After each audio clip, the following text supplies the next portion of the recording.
Hi guys, welcome back to my channel. और आज है करवा चौथ वाला दिन। तो सुबह हम उठ गए थे 5 बजे क्योंकि काफ़ी सारा काम भी करना था और संडे था तो काम भी हमें बहुत सारा करना था। सफाई करनी है, दिवाली भी आने वाली है। तो 5 बजे उठने के बाद हमने शूज़ पहने और पार्क में जाने के लिए तैयार हो गए। वहाँ का मैंने वीडियो कैप्चर नहीं किया क्योंकि फिर आराम से एक्सरसाइज नहीं हो पाती है ना, इसलिए।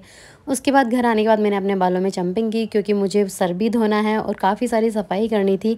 तो मैंने सोचा पहले ऑयलिंग कर लेती हूँ बालों में, उसके बाद में सफाई हो जाएगी। तो हमारी लगभग सफाई हो चुकी थी, बस ये गैलरी बाकी थी। उसके बाद में मासा चले जाते हैं नहाने के लिए। आशी नहा के आ चुके थे और उसके बाद मैं भी नहा के आ गई थी। मुझे नहाने में ज़्यादा टाइम लगा था क्योंकि मुझे सर भी धोना था। उससे पहले मैंने अपनी ड्रेस निकाल के रख ली थी कि मुझे कौन सी ड्रेस पहननी है। तो मैं पहनने वाली हूँ ये वाली ड्रेस, काफ़ी सिंपल सी है लेकिन नई है।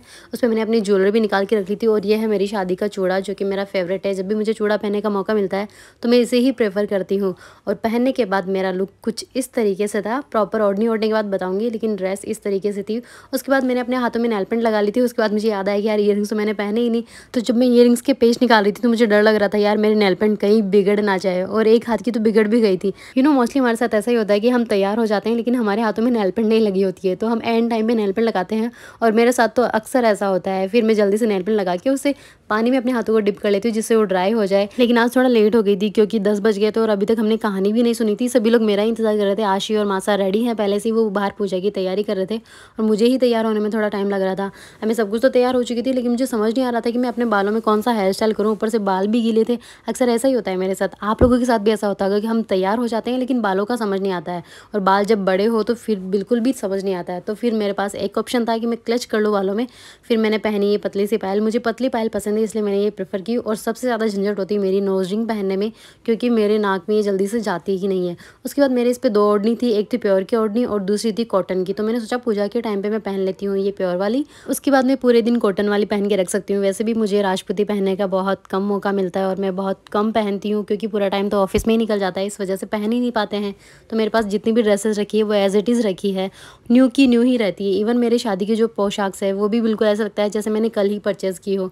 फिर थोड़े स्ट्रगल के बाद मैं ओढ़ने अच्छे से पहन लेती हूँ, लेकिन ये मेरे बाल है ना जो साइड से निकलते हैं, हमेशा ही ऐसा होता है। जब भी आपके लॉन्ग हेयर होंगे ना तो आपके ओढ़ने से बाहर झाँकते रहेंगे, तो मुझे इस तरीके से उसको अंदर करना पड़ता है।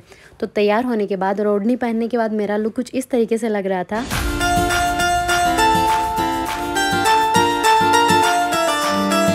और इधर आशी और मासा ने कहानी की पूरी तैयारी कर ली थी। बस मैं तैयार होकर सिर्फ कहानी सुनने और सुनाने आई थी।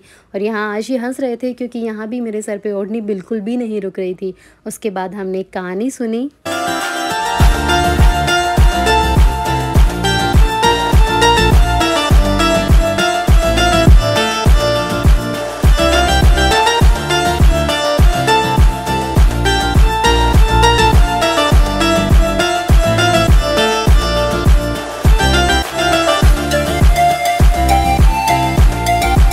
उसके बाद दिन भर तो कुछ काम था नहीं, इसलिए हम चले जाते हैं डीमार्ट कुछ ग्रोसरी लेने के लिए क्योंकि दिवाली भी आने वाली थी और हमें संडे यही मिला है, उसके अलावा टाइम भी नहीं मिल रहा है। तो हमने ग्रोसरी शॉपिंग कर ली और फिर आ जाते हैं घर। फिर मुझे दिखाई देते हैं कुछ काजू रखे थे तो मैंने सोचा और कुछ काम नहीं है तो चलो मैं आज काजू के लड्डू बना लेती हूँ। क्योंकि हम तीनों के ही आज व्रत था तो खाना तो बनना नहीं था, खाना सिर्फ शाम के लिए ही बनना था। तो उसके बाद शाम हो जाती है और हमने की जोत, और उसके बाद हमने आज की शाम के खाने में बनाई है दाल, रोटी और साथ में मासा ने बनाया है चूरमा, जो कि भोग के लिए कंपल्सरी होता है। राजस्थान में जब भी व्रत वगैरह होते हैं तो चूरमा ज़रूर बनता है। शाम को अपनी पूजा की थाली तैयार करके हम पहुंच जाते हैं छत पे चांद को अर्घ देने के लिए। और लकीली आज चांद ने ज़्यादा इंतज़ार नहीं करवाया था, 8:30 पे ही चांद निकल आया था। तो हम सभी ने चांद को अर्घ वगैरह दी और उसके बाद अपना अपना व्रत खोला।